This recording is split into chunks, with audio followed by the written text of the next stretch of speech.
Okay, everybody. Frank Lopez Jr., U.S. Border Patriot. So I'm coming to you live here, breaking into your busy day. Hopefully, you'll be able to spend some time with me today. But up on the Hill, Congress, there's going to be a hearing today, the Committee on Homeland Security, and they will be looking at the financial costs of Mayorkas open border. And so, if you're joining me right now, we will be broadcasting and adding commentary throughout this hearing being held by the Homeland Security Committee. And so it's fixing to start here in the next few minutes. And as you're listening to the testimony, the questions and everything, first of all, it gives you a glimpse into the role of our representatives, one of their functions. And it will also allow you to see, firsthand how, or at least, through the video here, how they go about questioning and trying to dig down into, whatever the subject matter is. In this case, it is the border, the policies of the Biden administration. And of course, Alejandro Mayorkas, the Secretary of Homeland Security, in his handling of this situation. But folks, let's not get wrapped up so much in just blaming Biden, blaming Mayorkas. We have a uniparty. We have an establishment. We have a deep state that is very much involved in this. In addition to globalist agencies, organizations, individuals who are very much interested and all in to creating chaos and to dismantling our infrastructure, the very fabric of our society, whether it's through ideology, through the attacks on our children, their innocence, their minds, their spirits, their bodies, attacking our economic strengths or military strength with woke ideology and other forms of asymmetrical warfare attacks.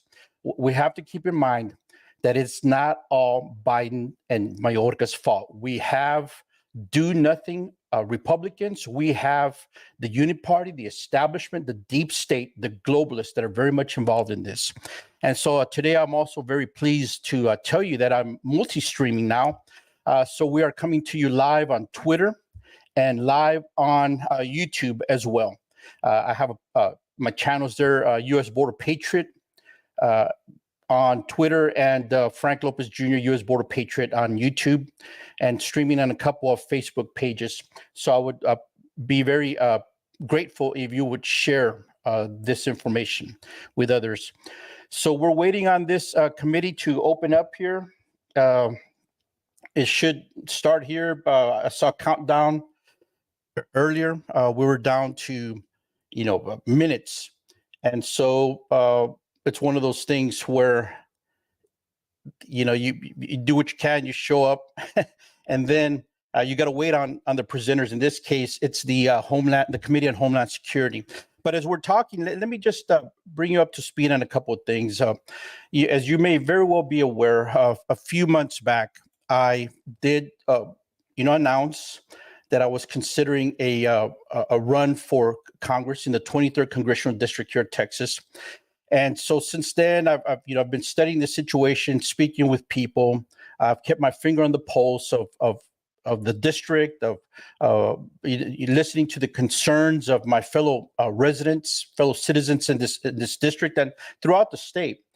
And so that is very much in the back of my thoughts, folks. The situation here, in that we have not even an absent congressman here, but we have a complicit,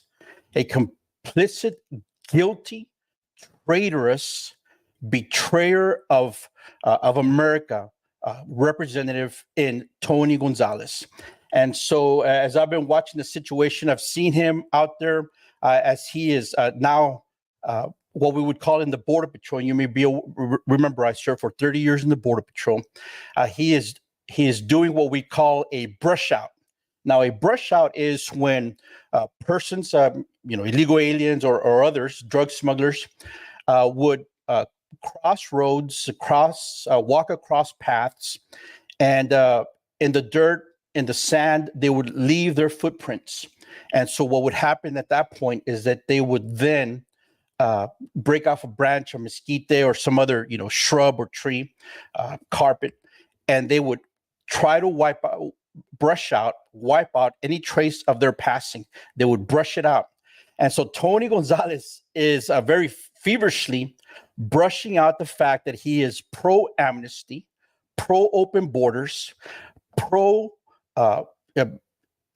opening up the immigration pipeline, in this case, the invasion pipeline, because everything he has been doing from the very beginning is facilitating, encouraging, and creating magnets so that more and more people come into our country illegally. And those of you that have been following me for some time now are aware of what I'm speaking about, as I've continuously exposed him. His affiliation with NGOs, non-government organizations that are involved with this movement of people, his affiliation with groups like George Soros-backed organizations, and I've got extensive information on that I've presented to you, and more that I've come up with as I've continued to research this man. His extensive involvement with the special interest groups like the Libre Initiative. The Libre Initiative is funded by the Koch brothers.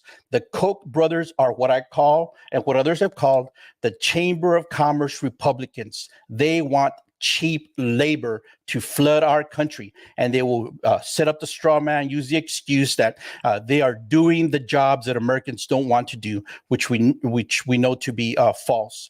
And so, as I've watched, Congressman Tony Gonzalez backpedal, backstroke, and try to brush out his trail, we cannot let him get away with that. And so, one of the key issues about his activities, folks, as he has facilitated this invasion by going to the non-government organizations, his best friends down in Eagle Pass, Mission Border Hope, owned by, directed by his, the spouse of one of his best friends in Eagle Pass. He went down there January of 2021, right after he was sworn in, and he said he was there to provide them resources, meaning our government tax dollars. And since then, he has fought tooth and nail to open up the aperture, to open up the pipeline, to allow more people to come into this country. He has pushed legislation to create more processing centers, legislation to hire more immigration judges under a corrupt Biden administration. And you know that they would hire ideologue immigration judges. So what is happening here, folks, is that he is trying to backstroke, and we can't let him get away with. But the most egregious aspect of this, the most harmful, destructive, despicable, demonic, evil aspect of this border invasion is the toll it is taking, the cost in human lives, the cost in the innocence of children who are being trafficked, the cost in the bodies of men and women who are being sold into sex slavery, who are being sexploited for this horrible, demonic lust for the bodies of little boys and little girls in this country. And so Tony Gonzalez, through his actions, has magnetized the pull factor of people coming into our country. And so now these images that you see in the last few days of Eagle Pass and the Darien Pass down in Panama, which representatives have thrown out there, folks, that can be attributed and laid directly into the lap of Congressman Tony Gonzalez. And we cannot allow him to get away with this. I will not allow him to get away with this. And so we're going to be calling him out. And another aspect to the trafficking of women and children, folks. I had mentioned when I was down in Brownsville, Texas, and Weslaco, Texas, the tip of South Texas, the southernmost part. I was down there speaking with folks and showing you some of these sites where children are being warehoused, where they are being staged in what we would call in the Border Patrol staging sites, waiting to be loaded out taken away by load drivers, because the human cargo was always the load, or the drug was the load. And so we would call them load drivers, staging houses. And we would have, lookouts and all that. Well, all those functions that we attributed and we knew were the functions of transnational criminal organizations, our federal government is now executing those functions. They are now performing those functions. And so the most horrendous aspect of this, folks, when I was down in the Rio Grande Valley, I made the statement that some of these migrant, illegal alien children, which some call migrants, some of these children, folks, are being impregnated. They are being raped. They are being molested. They're being abused. And so when they become pregnant, it is the policy of the Office of Refugee Resettlement, ORR, which is a sub-agency within the federal government, Health and Human Services. So what happens, folks, is that the field guidance, the policy of ORR is to not deny these children, quote unquote, reproductive health services. That is code for abortion. That's right, folks. Our policy within the Office of Refugee Resettlement, their policy, it's not our policy, their policy, and the policy of this Biden administration, the policy of Mayorkas and the Secretary of Health and Human Services, is to allow for the funding of abortions on your dime and on my dime. And folks, this is not what we agree with, and this is not what we worked so hard to pay our taxes for. This is not what we want. In addition to shipping money out to Ukraine and all kinds of other, sacred cows and pet projects. And so we cannot allow Tony Gonzalez to escape, to get away with this. And so the next, in my broadcasting, efforts here, I will be bringing you the facts. Look, I'm just not going to say it. I'm just not going to say. A lot of people say, well, hey, Frank, show us the proof and stuff. It's out there, folks. You have to research. You have to dig in. But I will contribute to that research by bringing you those facts. And so obviously we're waiting here. Let me refresh this, make sure that this didn't start without us. So we're still waiting on this to start up. Let's see if we can jump in here. It should be starting out because in the past, there have been others, and so we're waiting on this. It says here, let me bring this up to you so you can see it. Waiting for Homeland Security Committee events, September 20th, 2023 at 9 a.m. So we're still waiting on this. But in the meantime, I'm gonna speak, and I'm gonna bring up some other aspects to you. Look, somebody had sent me this earlier, and so I need to bring it up.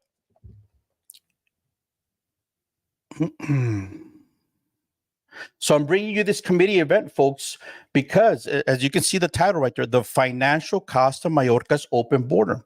This is what it's costing us, the American taxpayer, folks. And so this is part of what a function of Congress is.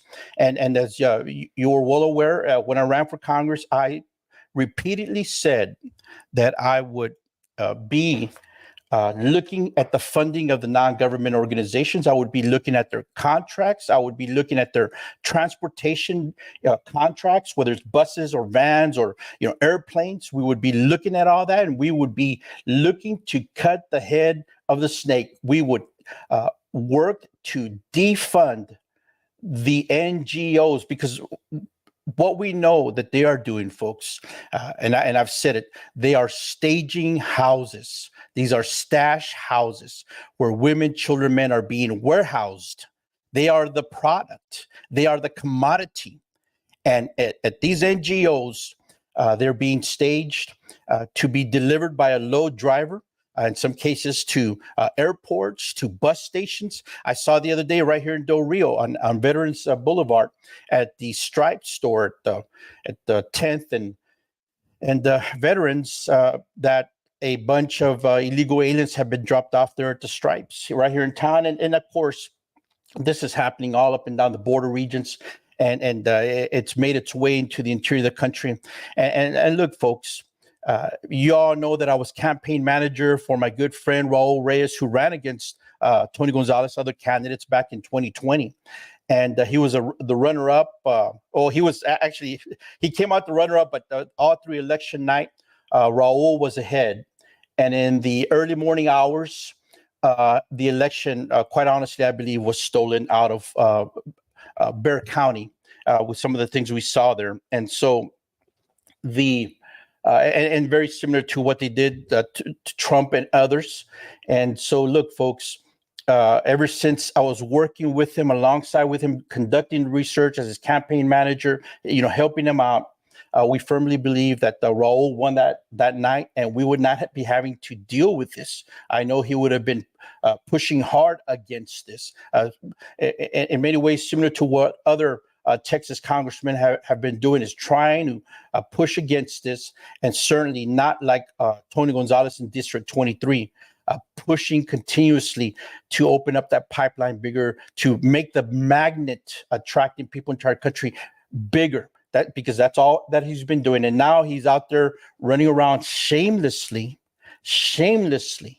without a hint of morality, lying about what he's doing. And now he's coming out as being against amnesty, when we all know that he refused to.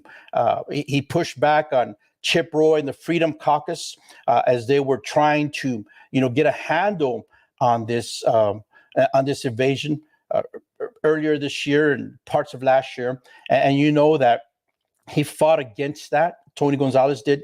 He did not want amnesty to be on the.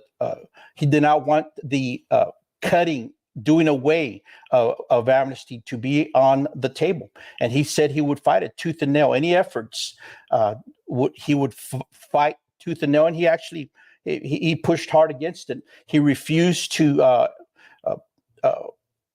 Go against Mayorkas. He refused to impeach Mayorkas. And so now it's totally hypocritical of the man that he is calling for the impeachment of Biden when he sat down and had breakfast tacos down in the Laredo area with Alejandro Mayorkas.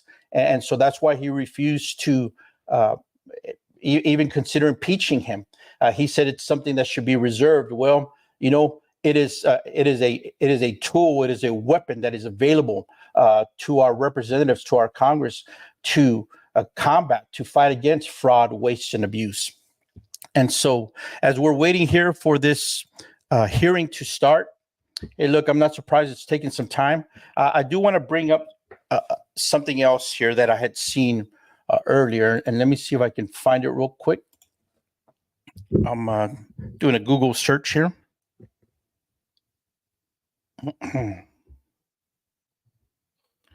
And my phone's blowing up here. Hey, look, folks, thanks for jumping on here. It's just it's a little bit of a trying to do several things here. Everybody, thanks. It's on Fox News right now. Well, let me jump over to Fox News. I wanted to hear it straight out of the committee hearing, but obviously we're waiting for some stuff here to happen. And so let's jump in here. Thanks for chiming in. I caught that here out of the corner of my eye. And let's see what's going on here with our politics here. I'm looking for the live stream here. I'm not too sure why it's not popping up on this screen, because obviously I've subscribed to it. Let's see.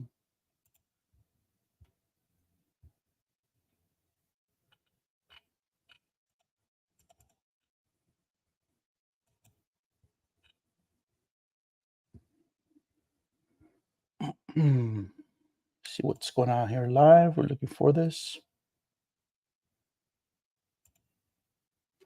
Yeah, it's not popping on that screen. So we're just going to have to go find it over on Fox News. Somebody told me.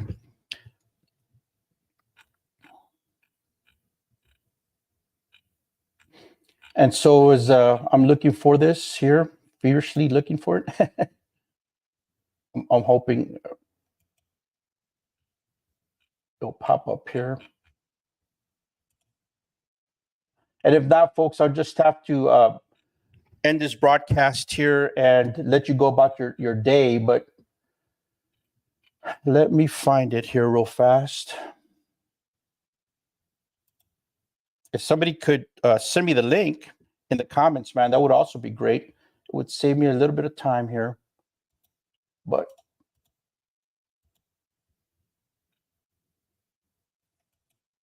and you know how it is. They're kind of short-lived, and so, man, my phone's blowing up here. It's kind of several different things going on here.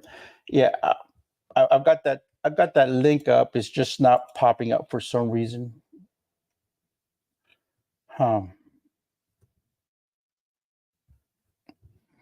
Yep. So that's the link I have up on the screen. Somebody just texted me the link I have up on the screen. It's just not opening up for some reason.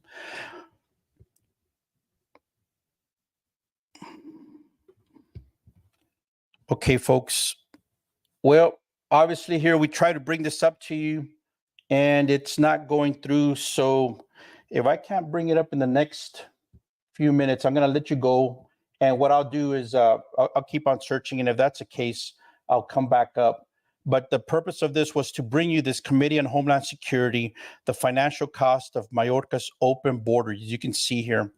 And for whatever reason, it is not showing up. I'm going to try a couple more things here.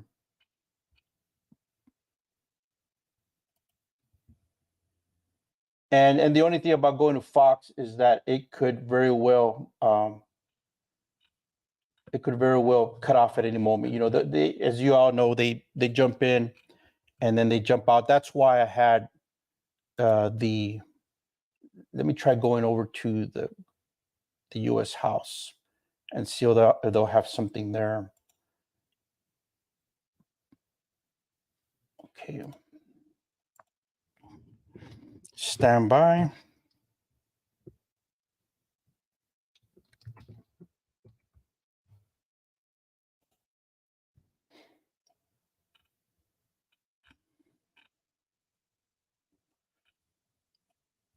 Yep. Okay. Well, trying to see if I can find a live link. Committees.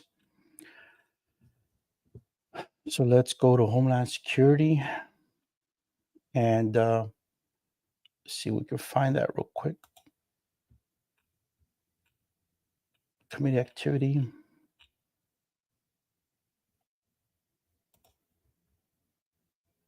VR hearings.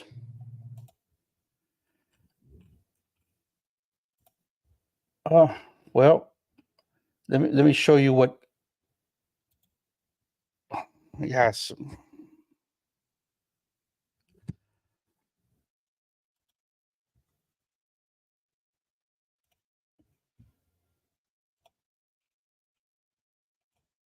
Yeah, somebody said they just put it in my comments. Let me check this out.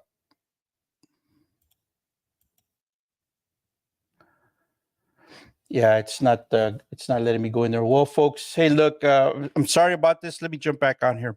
Anyways, this site is over YouTube. You can go to the Homeland Security Committee and take a look at this. And actually, as you can see on the side here, let me bring this up.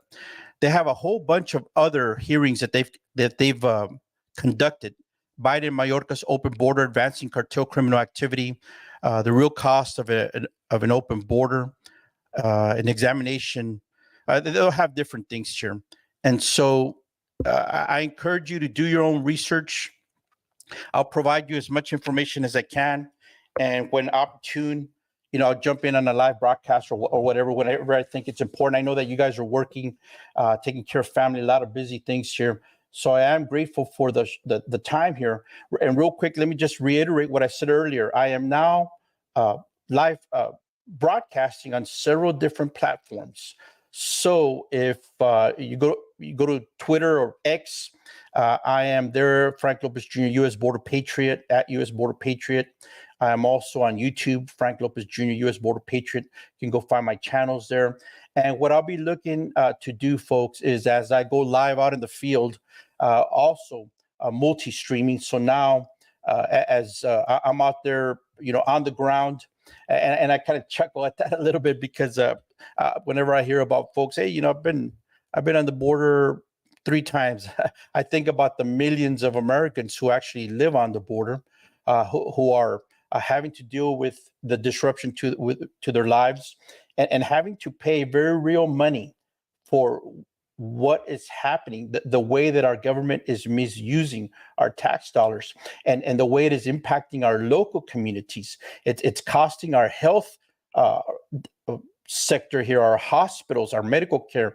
Uh, it's costing us dearly through our hospital districts when we have to, the taxpayer has to foot the bill for all these illegal aliens that coming across, that get injured or that are pregnant, that need medical attention. It's the American taxpayer that pays for it. And in most cases, the first impact is at the local border area, whether it's South Texas, Laredo, Del Rio Eagle Pass, and on through El Paso, New Mexico, and into Arizona, California. The border communities are the ones that are being impacted, having to pay right off the bat for hospital care, medical care, the cost to law enforcement activities being involved, the cost to our emergency management services, and so. And in many cases, like just recently, Eagle Pass, Texas, folks, just yesterday there was a murder that was committed, a homicide, and so it turns out that the person that committed the murder, and I saw up an X, who was that Bill Melugin, threw it up there, that and also down there, you know. Our friend Isaac Reese with the Maverick Times had also thrown up some information on this about a man from Peru committing a homicide, committing a murder down there in Eagle Pass, Texas. And so, look, folks, and I also saw this morning up north another case. And so it's nothing new. It's not surprising. And this is something we spoke about, is when you are allowing millions of people to come in through the cracks, people are going to slip through that have no good will, no good intent in their hearts and their minds. And so people are going to end up being hurt. People are going to end up being killed. And it is a tremendous cost that is incurred on not just the taxpayer, but on families, on individuals, on communities and neighborhoods. And so this is a total disruption. And so, folks, with that being said, please go to my other social media pages, on X, on YouTube, and please like, share, and follow those, and spread the word around. And please keep in mind that I am still looking at the situation here in Congressional District 23. We've got a primary coming up March of next year, and so. Hey, hold on here. We got something popping up right here. Let me bring this up. So it looks like maybe perhaps it's fixing to start. Let me see. In the meantime, I'll catch up. Yeah, my phone here is kind of been a little bit busy. We'll begin shortly. So there you have it, folks. Yep. So if anything, I know that y'all are working. I know I've got things I need to do.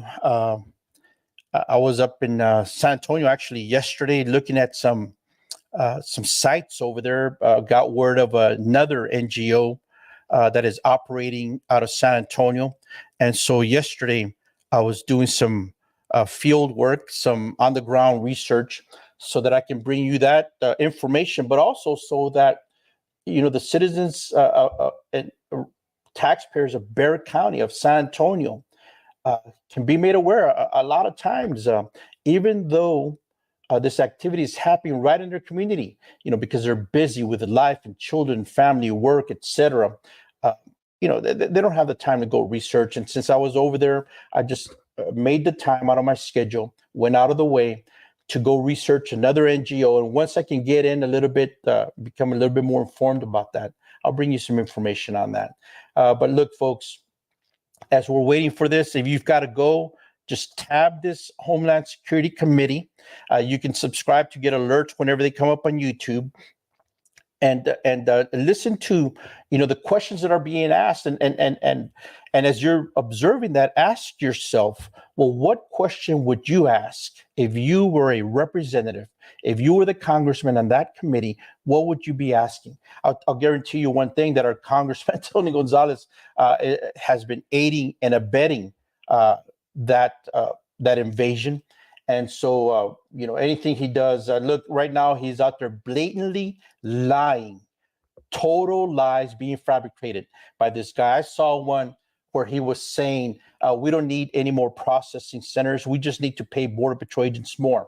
And so the total hypocrisy of that statement, folks, because he, along with Senator Cornyn, John Cornyn, that other huge rhino out of Texas, and Henry Cuellar, the Democrat from Laredo, and Senator Sinema from Arizona, the four of them pushed for a bill to create at least a minimum of 4 mega processing centers on the border, plus hiring more immigration judges, which we know, amnesty judges, which amnesty judges, which we know would be hired by this ideological administration, ideologically left administration. So basically, what you're doing by hiring, 150 plus judges is throwing more gas in the fire, and you're hiring guys to come in with buckets of gas to throw in the fire.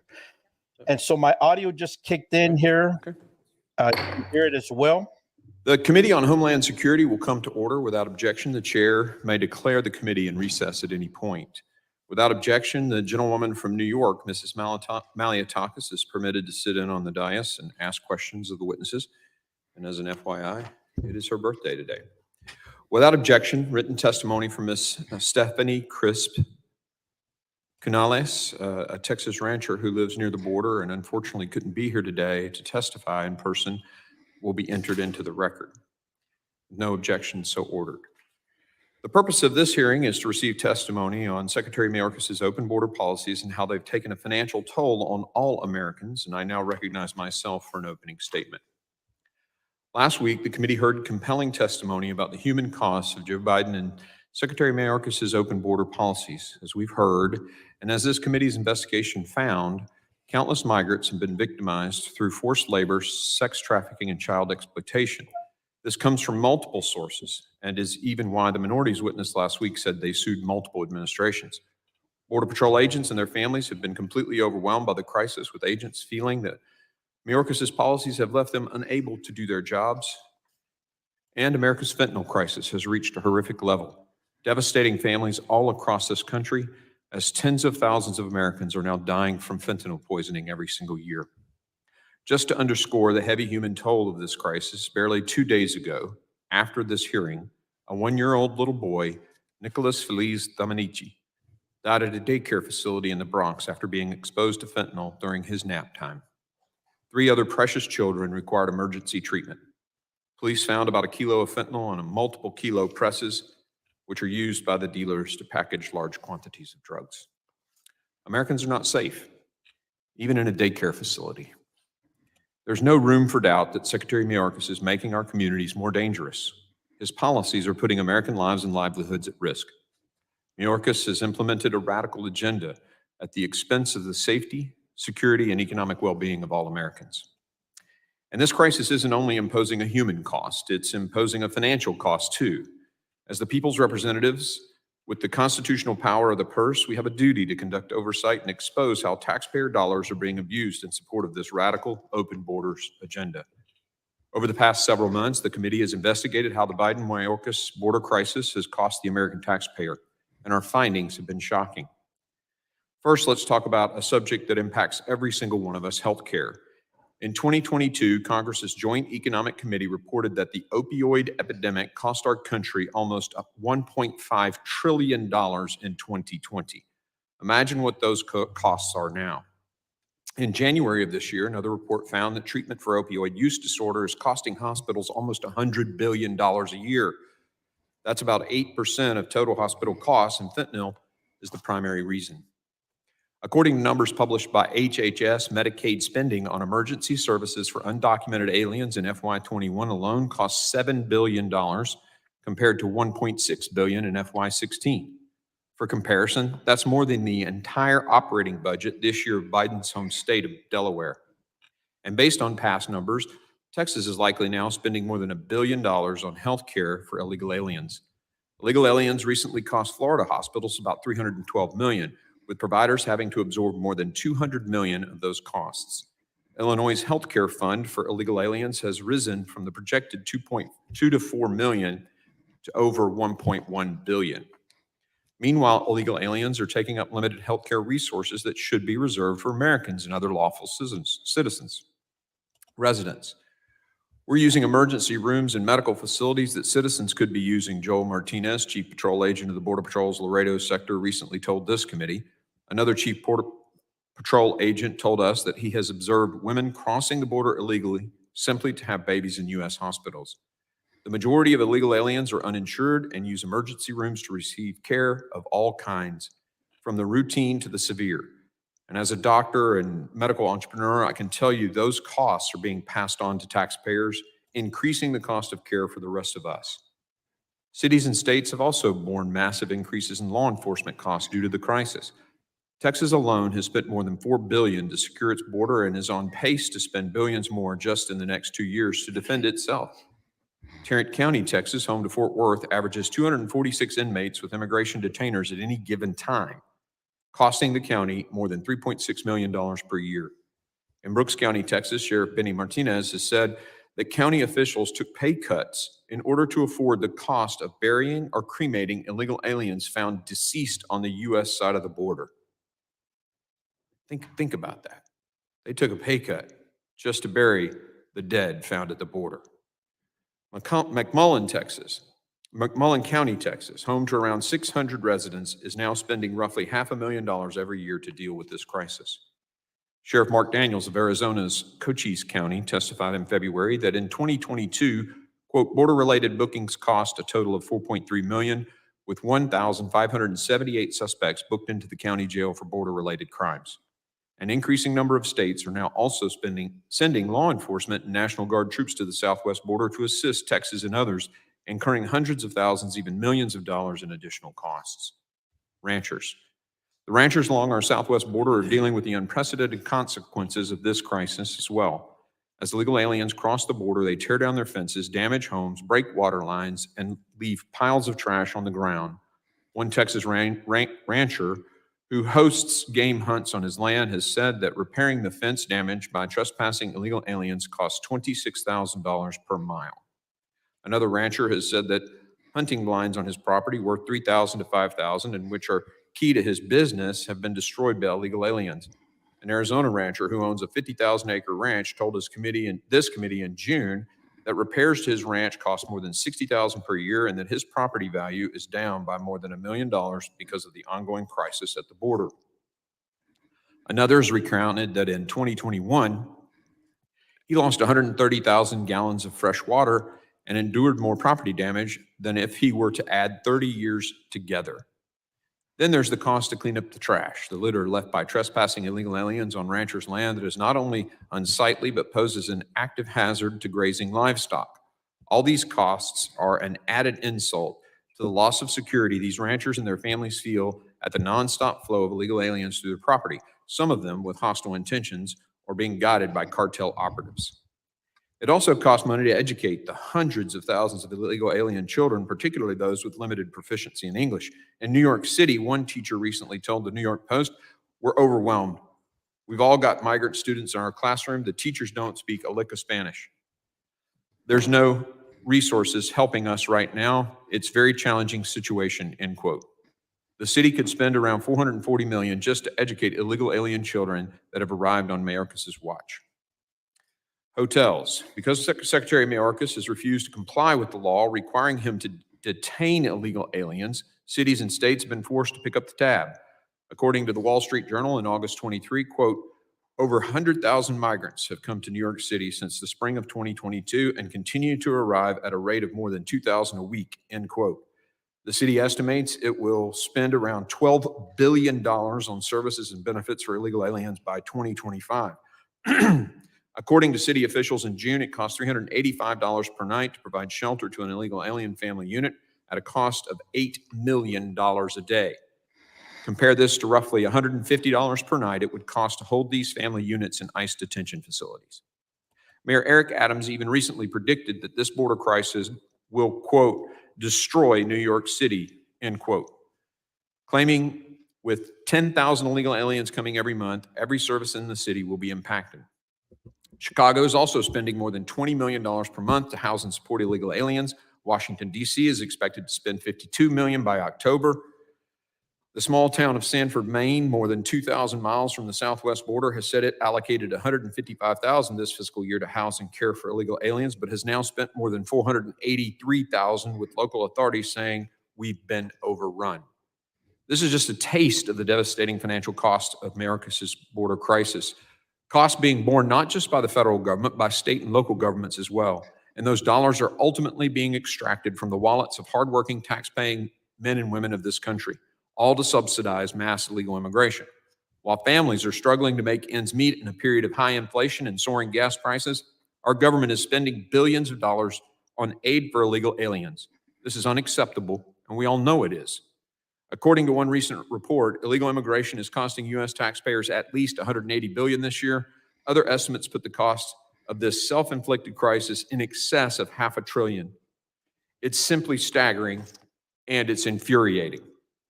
In my home state of Tennessee, illegal immigration cost taxpayers nearly $1 billion just last year.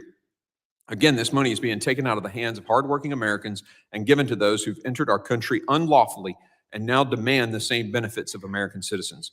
Apparently, this is just another unwelcome aspect of Bidenomics Americans are forced to deal with.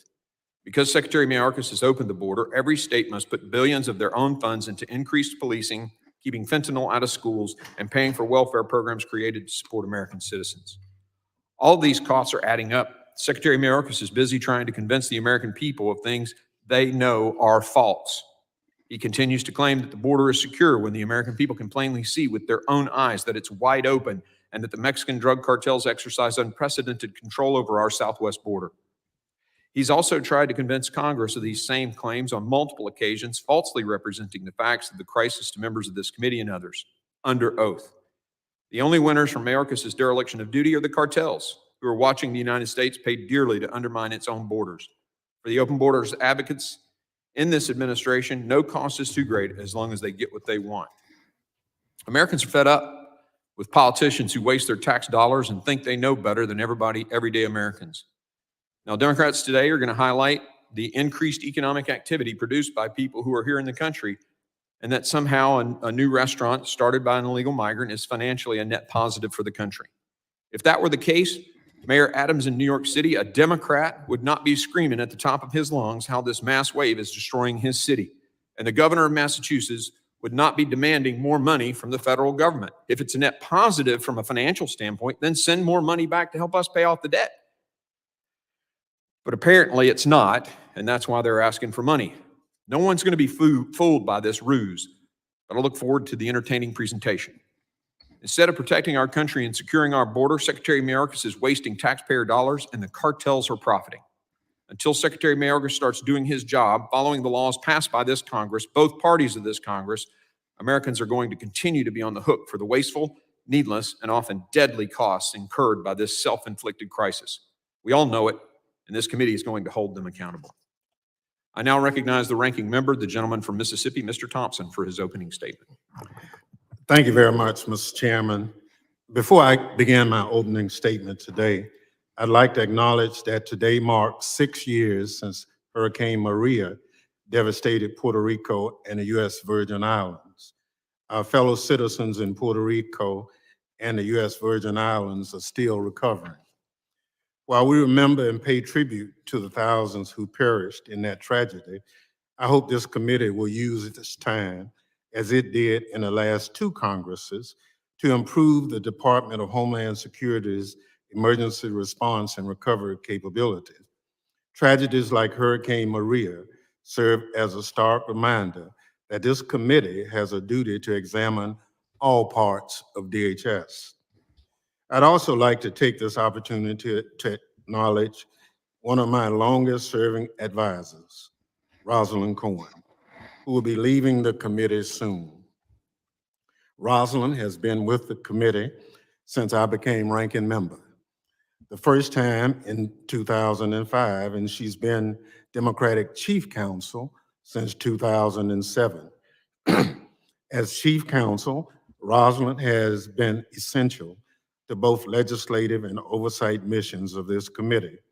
Her dedicated service has resulted in more than 400 pieces of committee legislation passed by the House and more than 150 of those measures becoming law. I'd have more to say about this next week, but for now, Rosalind, thank you for the 18 years of service to the Committee on Homeland Security, and best of luck to you and your family in the future. Now I'll turn my prepared remarks for this hearing. Well, Mr. Chairman, here we are again, not at a legitimate oversight hearing, but yet another political dog and pony show. This isn't serious border oversight. That much is obvious to anyone who actually understands oversight or the border. Republicans don't really want to address border challenges, and they surely don't want to fix our broken immigration system. They don't even want to fulfill their responsibility to fund the government, including our border security agencies. Republicans are threatening to cut funding for critical border security operations, which would create chaos at the border, empower the cartels, hurt our economy, and put the lives of the border agents and officers at risk. That's the exact opposite of what you do when you actually cared about strengthening border security. Instead of working with Democrats to avert a government shutdown, and instead of working with committed Democrats on meaningful legislation, Republicans are squabbling amongst themselves and holding sideshows. Instead of dealing with the problems of their own making, Republicans are projecting their own dysfunction on the Department of Homeland Security and pursuing a baseless impeachment effort against Secretary Mayorkas. They prefer to yell, try to twist Democrats' words to fit the false narrative, and play the blame game to score political points with their base.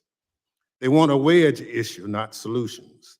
They want to distract from their own infighting and obvious inability to govern. They want to appease the extreme mega members of their party. They don't want the American people to realize their extreme mega members have the Republican Party in a chokehold and are squeezing the life out of it. There used to be Republicans who wanted to make progress on issues Americans care about. Last Congress, for example, Ranking Member John Katko and I worked together to get 47 committee measures enacted. By contrast, this Congress, Republicans have been on a crusade to impeach Secretary Mayorkas, though there's zero justification for it. That spectacle has now apparently been overshadowed by an equally baseless impeachment of President Biden. In fact, Monday, the chairman lamented to Punchbowl News that impeaching Secretary Mayorkas is not as, quote, juicy, unquote, as impeaching the president. Cabinet secretaries or a president shouldn't be impeached over policy differences. That's not what the Constitution says. That's not what the founders intended. And they certainly shouldn't be impeached because it's, quote, unquote, juicy enough to hold the attention of fringe right-wing Republican members. Republicans hope this sham exercise will be juicy red meat for their extreme mega base, but it looks like Swiss cheese to everyone else. Action speaks louder than words when it comes to addressing the border And unfortunately, at every turn, Republicans have offered divisive rhetoric and political games rather than actual resources or meaningful action. They want to dupe Americans into thinking they're tough on border security by embracing the ex-president's old failed policies while doing almost nothing to address the dysfunction those policies helped create. Fortunately, the American people aren't easily fooled by these theatrics. Last week, Republicans invited a witness supposedly to testify about sex trafficking. It turns out their star witness reportedly resigned from the organization he founded after an investigation uncovered alleged sexual misconduct with 7 women. That speaks volumes about the kind of hearings the majority is holding. They don't care about the character of the witness they invited or his organization's false claims or dubious fundraising activities. They just wanted someone to attack Secretary Mayorkas. Also last week, some Republicans all but mocked Democrats for caring about thousands of kids intentionally taken from their parents by the Trump administration. They even downplayed the facts that hundreds of children remain separated from their parents years after they were taken away by the Trump administration. Apparently, they want people to think it's old news, but it's not. Donald Trump is currently the front runner for the Republican presidential nomination. He's their standard bearer.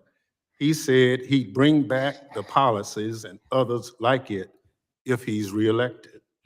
Democrats are unwavering in our opposition to immoral policies like family separation.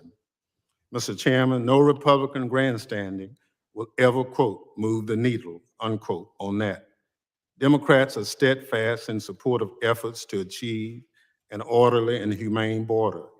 We refuse to believe that the only way to address border and immigration challenges is to embrace the cruel and ineffective policies of the Trump administration.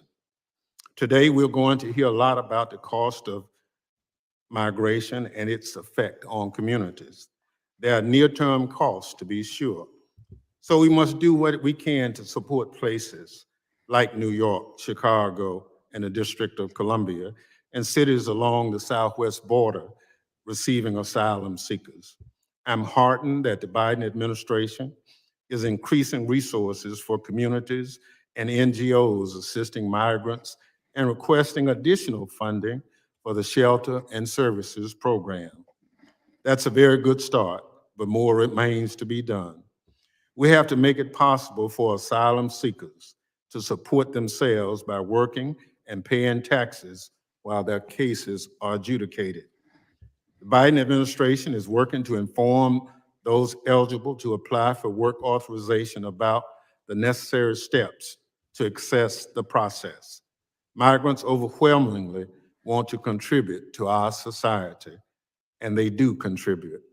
Data shows that immigrants from all types contribute significantly to the U.S. economy, fuel our growth, and provide a net benefit to our country's finances by paying billions in taxes annually.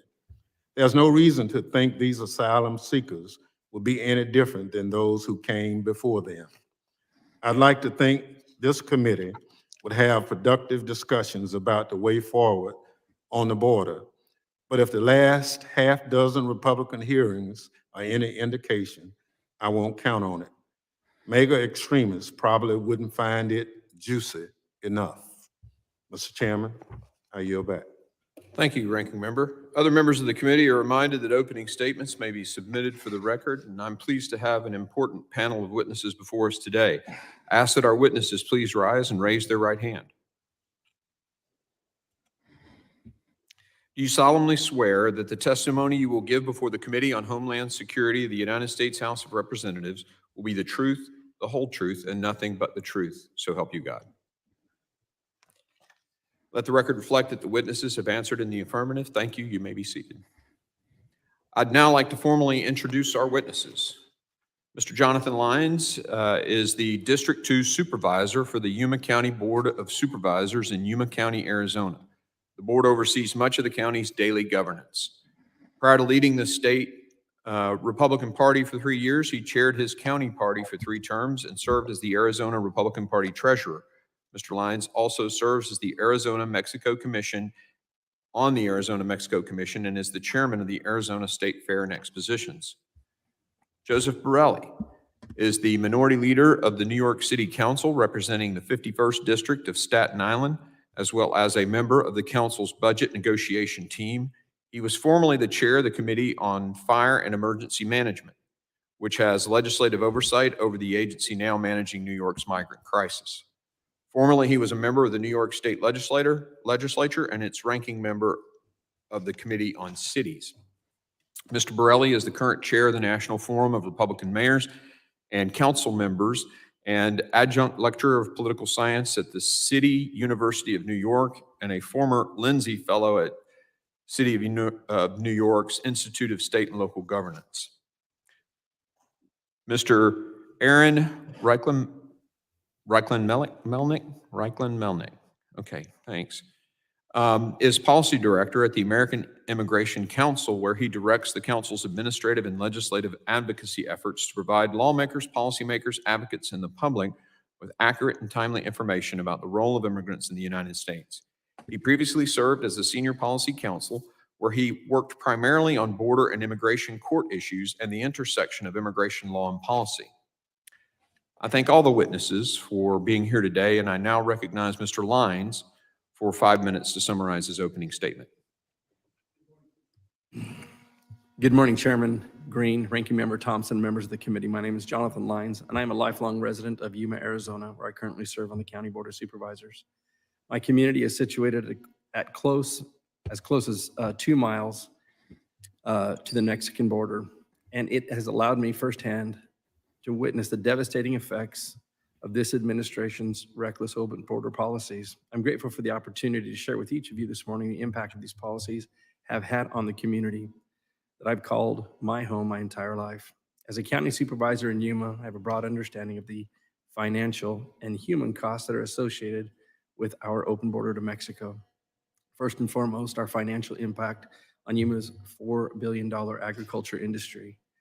Indeed, agriculture is the #1 industry in Yuma, and our farms produce many of the fruits and vegetables that are distributed throughout North America. In fact, 91% of the leafy greens, romaine, lettuce, and spinach consumed in the United States and Canada from Thanksgiving through Easter are grown, processed, and shipped from farms in the Yuma growing region. This industry ultimately brings in more than $4 billion to the community each year. The surge in illegal immigration has had a devastating effect on this critical industry in Arizona. People crossing illegally travel on foot, urinate and defecate in fields and irrigation canals on the farms after they cross the border, which ruins whatever crop is growing in that particular farm. Farmers must abide by a stringent food safety rules, and this trespass and the defecating in production areas renders these crops grown completely unmarketable. Thus, the crop is destroyed, and farmers must bear this staggering loss. As a result, farmers in Yuma have had to invest millions since this administration took office in crop loss to hire security and build fences around their farms to protect our nation's food supply. We find it bitterly ironic that private citizens must build fences literally yards away from the U.S. border fence when the materials to finish were paid for, delivered, but a cease and desist order was given immediately after the inauguration, and we saw the materials every day stacked at the ready, but untouched for a purpose, unfinished fence with huge gaps and people pouring across, threatening our livelihoods. And now this administration instead are selling off at a loss the materials at the border, which were purchased and designated to be used to construct a finished border wall. We must prevent more devastating loss of time and staggering expense in a recall of produce or plowing under acres of crops among discovery of human fecal matter or footprints or migrant trash. If we don't stop the flood of illegal immigration coming across our border and trampling over the crops in Yuma, this situation at all costs will worsen for a farming families that fuel this critical industry. Briefly, talking about human trafficking increase in Yuma, I serve as the chairman of Amberley's Place, where we've seen a sharp number in people identifying as being self-trafficked. We do have a memorandum of understanding with Mexico where we can, if it has been determined that a jurisdiction or an occurrence has taken place in Mexico, we can process that and remit that evidence back to Mexico. Each year, anywhere from 5,000 to 10,000 children are trafficked through Yuma County. And as you can see, the negative impacts of our open border are more than just financial.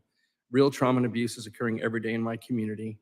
And it's a travesty that each time we find ourselves unable to provide justice for these victims who have been trafficked by members of transnational cartels and their allies, where our community must bear the brunt of costs of medical treatment, counseling, and therapy for thousands of victims seeking help in Yuma. Our food banks have been impacted, crime, and our first responders have been impacted. Most importantly, our first responders end up transporting these illegal immigrants to the local hospital, which brings about another huge financial cost that is often overlooked. Dr. Trenchel has been before this committee before and testified in the more than 26 million worth of migrants within an 18-month period. Last but not least, impact on military readiness. We have 2 military bases in Yuma, and in recent conversations with MCS Yuma's Chief of Security, I learned that uncontrolled and unregulated migration of illegal immigrants has interfered with critical military training without even knowing it. Many of these illegal migrants are putting their lives in grave danger as they end up crossing through our military ranges while on their way to the city of Yuma. In the coming weeks ahead, we're going to hear a lot about the sheer number of migrants who have crossed into the United States illegally as the fiscal year is about to come to an end. While these numbers are sure to be staggering, I hope the information I presented today gives each one of you additional context to better understand the severity of the border crisis. Thank you, Mr. Lyons. I now recognize Mr. Borelli for 5 minutes to summarize his opening statement. Thank you, Chairman Green and Ranking Member Thompson. Let me start with a blunt quote. The migrant crisis will destroy New York City. Those aren't my words. They aren't the words of extreme MAGA members or right-wing hyperbole. Those are the words spoken by Democratic New York City Mayor Eric Adams at a town hall in Manhattan 2 weeks ago. Though Mayor Adams and I disagree on many things, including how the city has managed the massive influx of migrants to our city, I'll give him credit for being the virtually only elected official in his own party to say out loud, repeatedly and in public, that the open border policies of this White House, Secretary Mayorkas, and the federal agencies under their control have been an absolute disaster for New York. And the people of my city are paying for it. The numbers are staggering. More than 125,000 migrants have flooded into New York City over the past 18 months. On average, about 60,000 individual migrants remain in our city's care each night, according to the latest statistics. Based on the current rate of about 9,000 migrants each month, the city expects to shelter over 78,000 individuals in the current fiscal year at a cost of $4.7 billion. By next fiscal year, assuming no action is taken by the federal government and New York doesn't amend its own policies, the city anticipates the average daily number of migrants in shelters could be more than 100,000 at a cost of $6.1 billion in that fiscal year. Adding the approximately $1.5 billion we have already spent, the total projected cost of sheltering migrants in New York City will exceed $12 billion over 3 fiscal years. To put that in perspective, over the next year alone, we will spend enough money to cover the entire budget of Dallas, Texas, meaning for the cost of sheltering migrants, New York City taxpayers could pay to man every firehouse, police station, pick up the garbage, maintain the water and sewers, inspect the buildings, run the airport, and even cut the grass in Dallas parks, a city of 1.3 million people. Over the next 2 years, we can do the same for both Philadelphia and Phoenix as well. These enormous costs are being borne almost entirely by the taxpayers of New York City. The Biden administration recently touted that they have provided $140 million in aid to reimburse the city for this crisis. This represents, at best, 1% of the projected cost. Incredibly, despite the crisis being caused by federal inaction at the border, the U.S. Department of the Interior is charging the city $21 million, plus tens of millions more in management fees and capital improvements to lease Floyd Bennett Field, a historic National Park Service site. New Yorkers are essentially now paying for the loss of their public federal parkland. Returning to the $140 million already earmarked, the city spent double that on migrants in July alone. So at the current burn rate of about $10 million per day, Federal aid would pay for about 2 weeks of sheltering migrants in New York City. Since the Department of Interior is now allowing national parks to be alienated to house migrants, perhaps it's time for the federal government to open shelter sites in national parks in other states and cities with lower costs, and where local elected officials have similarly declared sanctuary jurisdictions. These unanticipated and unsustainable expenses are the reason our mayor is preparing to possibly cut the city budget by a total of 15% by next spring. That could amount to roughly $16 billion in savings. To give another comparison, that is more than all the revenue generated by the government of Venezuela, a country from which many of these migrants have fled. These cuts could have devastating and far-reaching real-world consequences, affecting every essential service the city must provide, from keeping communities safe and our streets clean to educating children and maintaining critical infrastructure, perhaps even requiring layoffs. This would ultimately wreak havoc on New York's economy, which has yet to recover from the pandemic recession. Right now, almost every community in our city is on edge, fearing the next migrant shelter will be in their backyard, worrying about how this growing crisis will affect every aspect of life in New York. They are right to be alarmed, and unless we reverse the disastrous policy decisions that have brought us to this point on both the local and federal level, there will be no end in sight, and this migrant crisis eventually will destroy New York. Thank you. Thank you, Mr. Borelli. I now recognize Mr. Reckland-Melnick for 5 minutes to summarize his opening statement. Chairman Green, Ranking Member Thompson, and distinguished members of the committee. My name is Aaron Reckland-Melnick, and I'm Policy Director at the American Immigration Council. We are a nonprofit organization dedicated to the belief that immigrants are part of our national fabric and to ensuring that the United States provides a fair process for all immigrants, including those seeking protection. The Council has long studied the economic impacts of immigration to the United States, including for groups who, like migrants crossing the border today, do not arrive through programs that pre-select immigrants based on their economic benefit. Our data reveals that refugees, temporary protected status holders, and undocumented immigrants collectively contribute over $56 billion in federal, state, and local taxes every year, help fuel economies through high entrepreneurship rates, and make outsized contributions in many of the key fields powering American economic growth. I'm grateful for the opportunity to provide our analysis on the financial impact of migration and to offer ways to unlock the talents of newly arrived migrants and reduce fiscal impacts on local budgets. My testimony aims to emphasize two key perspectives. First, economic research carried out at the Council and by academics around the world have shown that immigrants of all types, including humanitarian immigrants like asylum seekers, contribute substantially to the United States economy and generally provide a net benefit to our finances. Even refugees who receive extensive federal support on arrival will over their lifetime pay more into the system than they take out of it. It's long been said that immigration is this country's secret sauce. Many of our ancestors came here with nothing more than a few dollars and a dream and made this country their home, contributing their talents and making us the richest and most powerful nation in history. Unfortunately, the last time Congress updated our legal immigration system was November 1990, 1 month before the World Wide Web went online and when the Soviet Union was still around.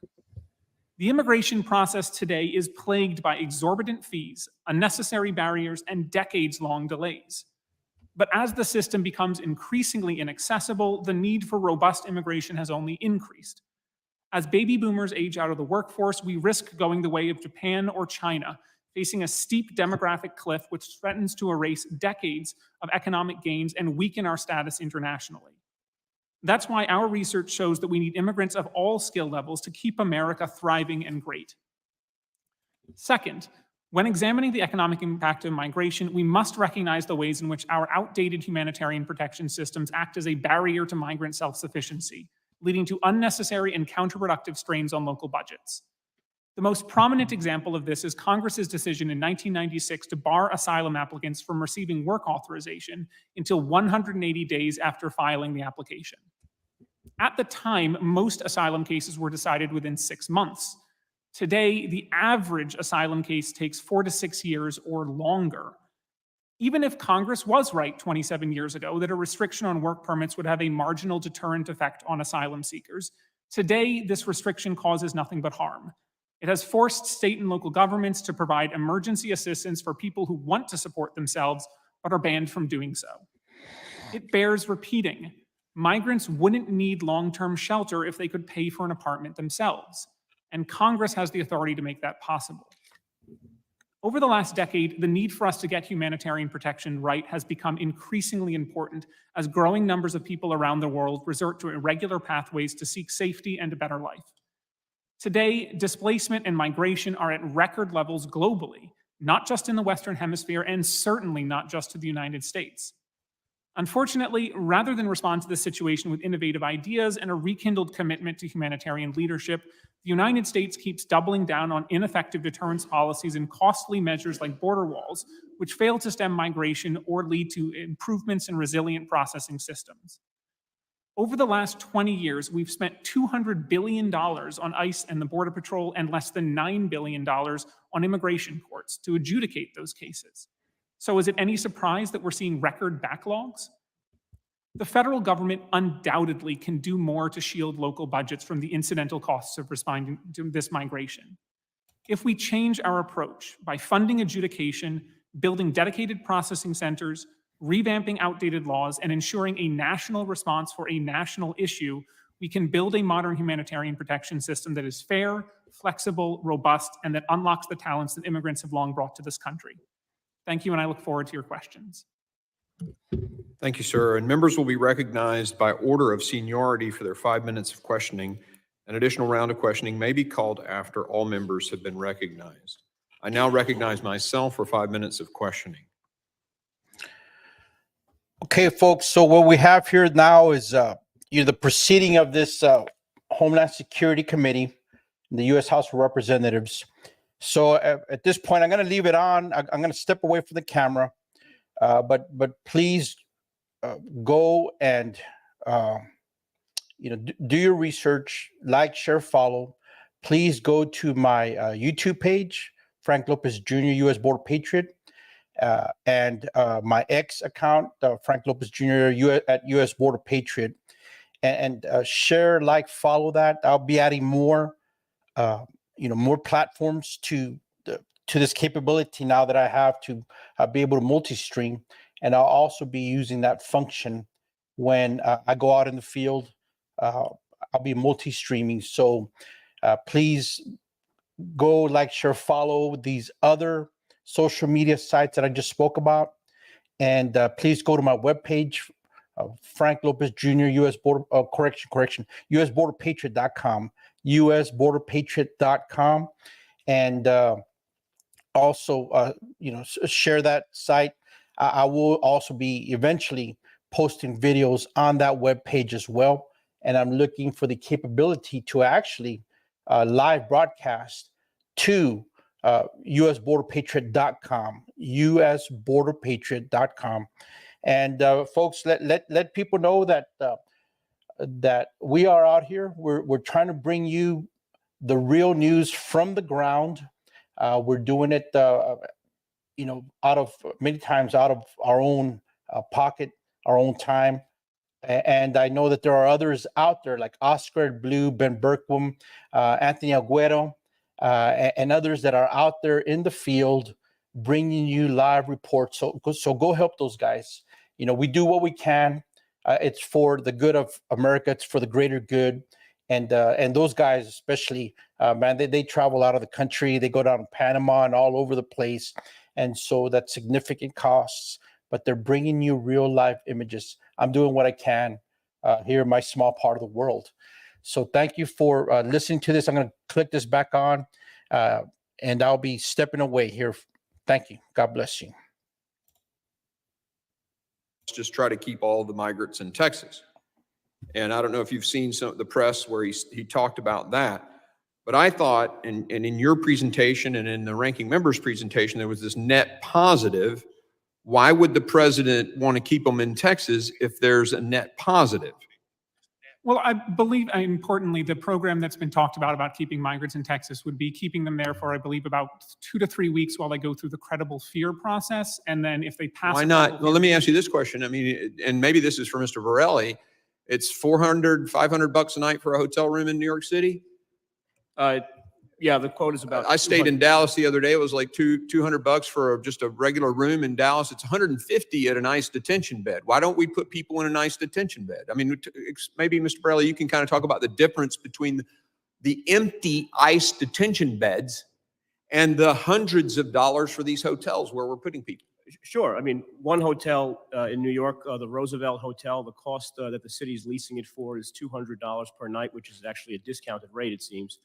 There's 1,000 rooms, so that's $20 million per month, roughly, to pay for that one site. And there's 206 sites being used with similar costs. So, yeah, I mean, it would be wonderful. I think this is one of those areas where Mayor Adams and I would agree that it would be wonderful if some other sanctuary cities around the country would pick up the tabs, especially where there are cheaper hotels available.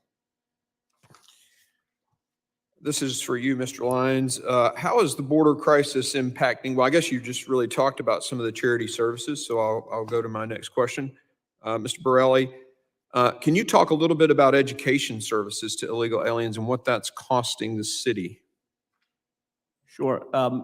The cost per student in New York is about $38,000 per student.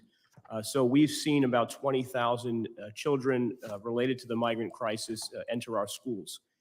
Now, we have available space in many school buildings around the city. However, where we see the concentrations of hotels is also where we see the concentration of migrant shelters. So when you look at a very small neighborhood, you might have vast overcrowding in certain schools while the school down the block might be available. The impossibility is that folks are coming in 5, 6, 7,000 a month. And even on our best day, the good people of the Department of Education can't figure out how to sort and place these students. Now, the DOE just added $110 million to hire more language-specific teachers and teachers qualified for ESL. But that's $110 million that we were not expecting to spend. Thank you. My time is up. I now yield to the ranking member for his 5 minutes of questioning. Thank you very much. Mr. Reichman, Melnick, unless my Republican colleagues start working with Democrats to pass a continuing resolution, the government will shut down in 10 days. This week, they are trying to bring to the House floor a proposal that cuts critical funding for the Department of Homeland Security, including its border security functions, by over 8%, while mandating that the department build a wall to detain migrants indefinitely. They still aren't putting forward serious policy proposals while other frontline officers worry about getting their next paycheck. Can you please speak to how a government shutdown would hurt the department's ability to secure the border and carry out its other responsibilities? Yeah, I think there are two main impacts from a government shutdown on immigration and migration processing. We saw this in 2018, 2019. First, support staff. A lot of frontline agents, of course, are designated as essential personnel, so they would have to keep working without pay, and so that function would continue. But last time we had a shutdown, there were no Border Patrol processing coordinators who are civilian, non-law enforcement assistants who help Border Patrol agents with migrant processing. And it's very unclear whether they would be designated essential. And the other big consequence of a shutdown is the immigration court systems where these cases are being adjudicated. Last time around, 90,000 cases had to be suspended for the entirety of the shutdown because the only courts that continue are the detained courts. And that would be even higher today because there's even more judges now than there were 4 years ago.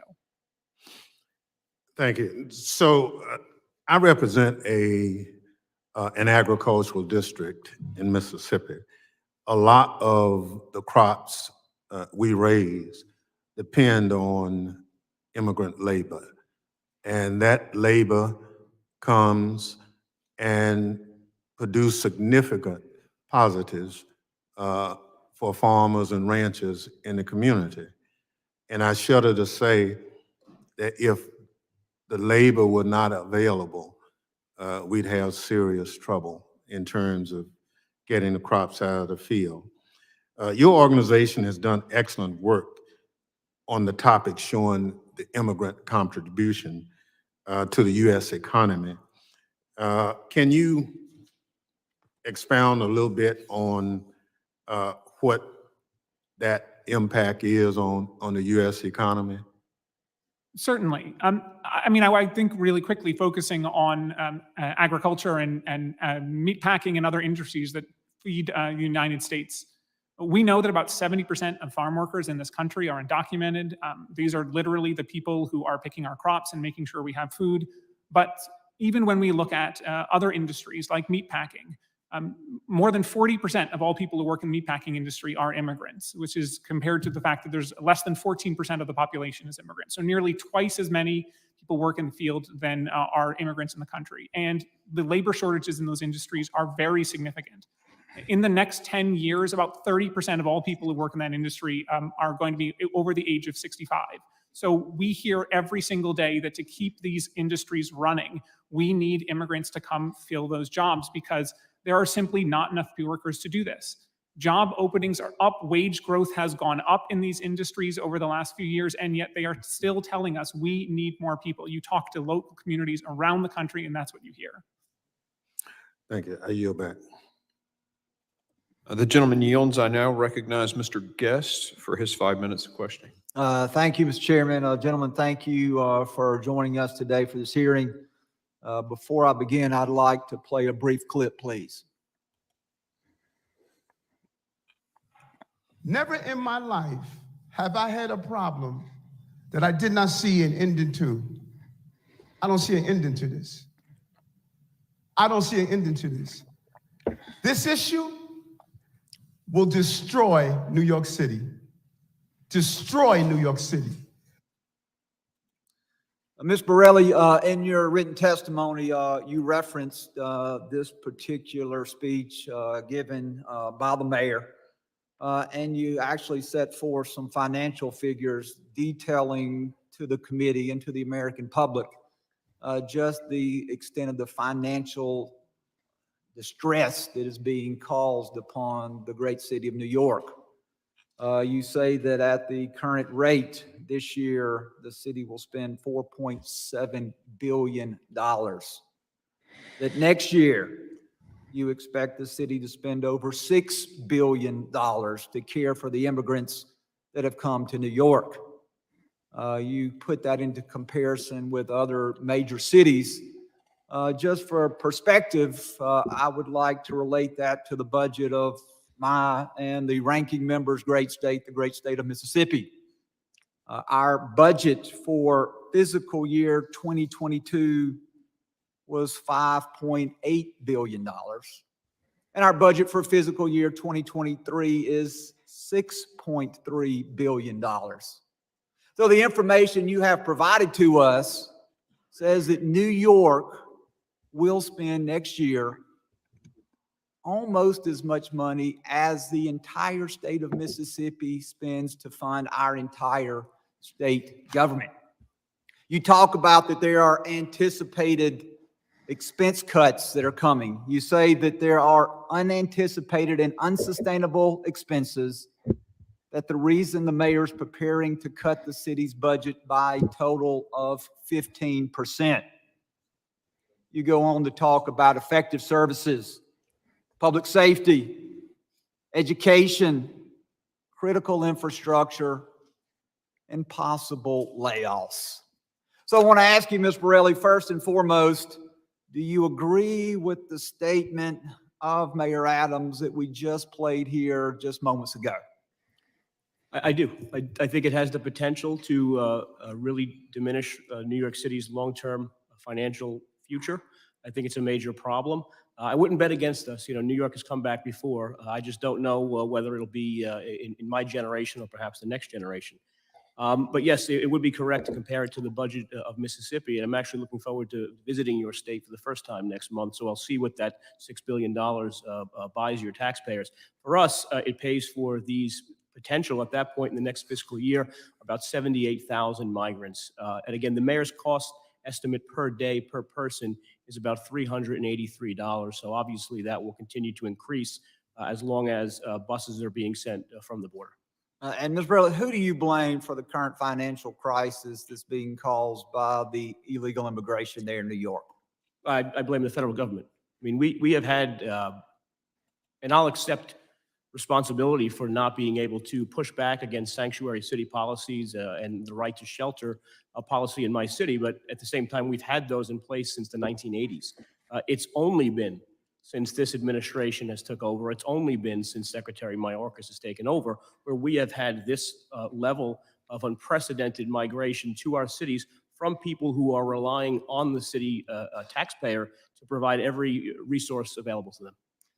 And Ms. Borelli, you state there in your testimony, you say the open border policies of this White House, Secretary Mayorkas, and the federal agencies under their control have been an absolute disaster for New York. And so in the last few seconds of my time, I would like to give you the opportunity to address the President, Secretary Mayorkas, members of their staff who are likely watching this, and give you the opportunity to deliver a message. The message I would have to them would be secure the damn border. But I want you to have the opportunity in the last closing seconds to deliver a message to the Secretary in the White House. Well, I'm a guest, so I wouldn't use four-letter words. So I would tell the president to close the border. And as a New Yorker, I'd tell the president to give us a bit more money to help with the crisis. Thank you, Mr. Chairman, and I yield back. The gentleman yields. I now recognize Mr. Carter for his 5 minutes of questioning. Thank you, Mr. Chairman. Witnesses, thank you all for being here. We're here to discuss the financial cost of the border. However, human cost is associated with previous extreme MAGA policies. Based on your collective knowledge and experience, can you share how the Trump administration's zero tolerance policy caused irreparable harm to young children and vulnerable families? So, folks, let me jump in here real quick, and okay, y'all should be able to hear me there. So let me just say something. Look, and this is the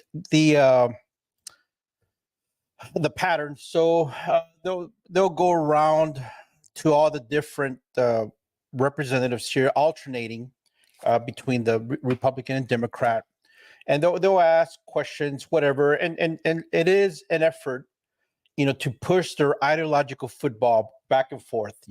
Gain a yard, give up, whatever. They're pushing to get their points across. And as one person stated earlier, look, it's just more talk, no action. And I hear you. I understand that frustration. This is not a single, a point of addressing. There is no single point of addressing this issue. It's too huge. It's too massive a problem for Americans. It's a multi-pronged. It is asymmetrical warfare. They are going after attacking every aspect of our society of what it is to be an American, what America is, what it stands for, achievements, everything. It is dismantling it, breaking it, lying about it, revising history. It is constant. And they don't tire out, folks. And so we must not tire out either. But we need more people in the fight. And so that multi-pronged approach, part of it consists of activism out wherever you live, being involved in your local communities, at your school board, your hospital district, your water board. Get involved, ask questions, attend meetings, run for office, get people involved. Get yourself involved. Don't sit back and wait for others to carry that torch. Don't wait for others to charge the hill alone. You have got to be with them. And when you see people out at the front that are giving their all, their time, their effort, their resources, their money, time away from family, wear and tear on their vehicles to attend meetings and campaign against districts and across districts and driving to events, driving to meetings, creating awareness, educating, testifying, making presentations. You have got to help them, folks. If you cannot get in the fight yourself physically, help them financially, help them by spreading the word, sharing the truth. And so I just wanted to bring you the show. I'm going to go ahead and cut off the stream here. And so you all, just go and follow it yourselves. I know that in the comments here, somebody had posted the site. So just go and check it out yourself. It's very easy to research. It's over at the U.S. House of Representatives. You're going to see the committees tab. Go to the committees, select the Homeland Security Committee, and this should pop right up into your live feed here. But I also wanted to let you know that even though I stepped away and took a break, I had to recuperate. I had to rejuvenate. I had to take care of some things, and there's so many things still on the table.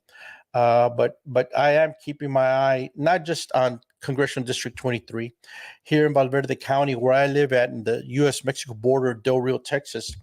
We actually have some upcoming races that I've looked at, that people have contacted me about. We need a constitutional sheriff in Valverde County. Right now, it is a Democrat. We need a constitutional America First sheriff in our county. My precinct, where I live at, the only Republican on the county on the commissioner's court is stepping down.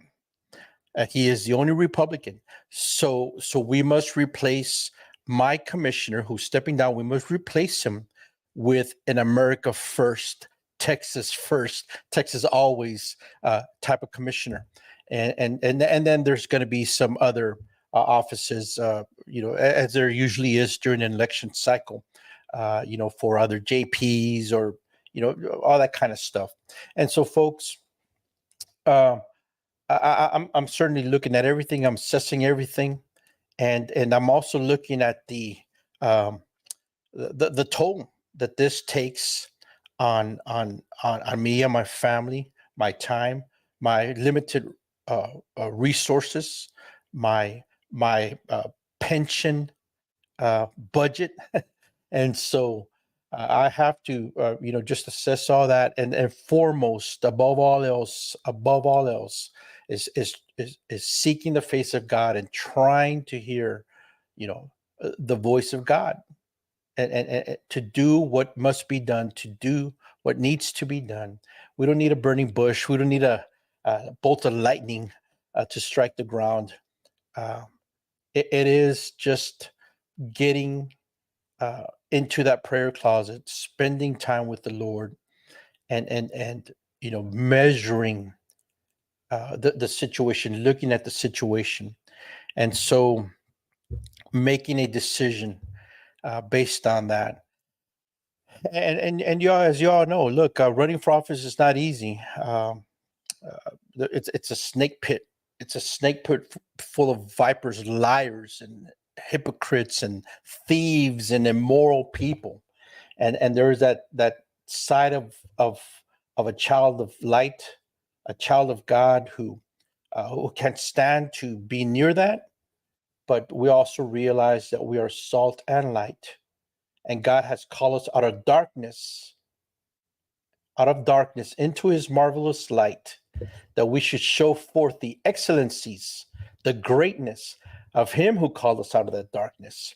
And so that also, as an ordained minister, and as a child of God, as a Christian, as a believer in the blood and sacrifice of Jesus Christ, our Lord and Savior, the only Lord and Savior of humanity, of this world, of this political situation, of the state of our country, of a state of the world, the only Savior, the only one is Jesus Christ.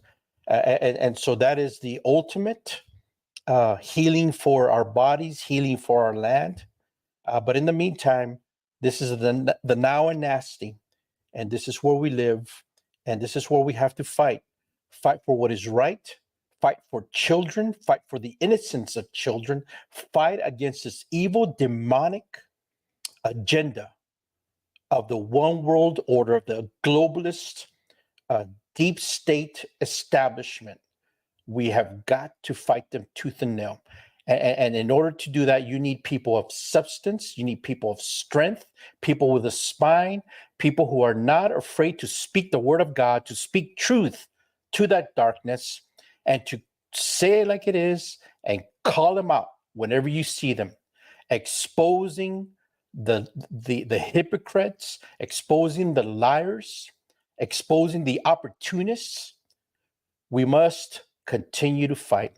So I'm going to sign off here. More to come. I will be coming up with some series of presentations of shows on different topics and pertain to all of us. So stay tuned. And I'm very happy now to be able to multi-stream. So I'll say one last time. Go to my YouTube page, Frank Lopez Jr., U.S. Border Patriot. Subscribe, please. I need more subscribers. Go to my X account at U.S. Border Patriot, Frank Lopez Jr.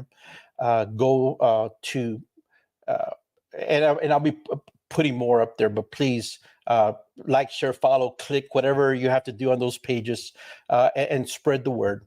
All right. God bless you. God bless Texas. God bless America. And God help us. God help us first and foremost by giving us the inner strength, the inner wisdom, the inner peace to walk in his will, to be his children in this world.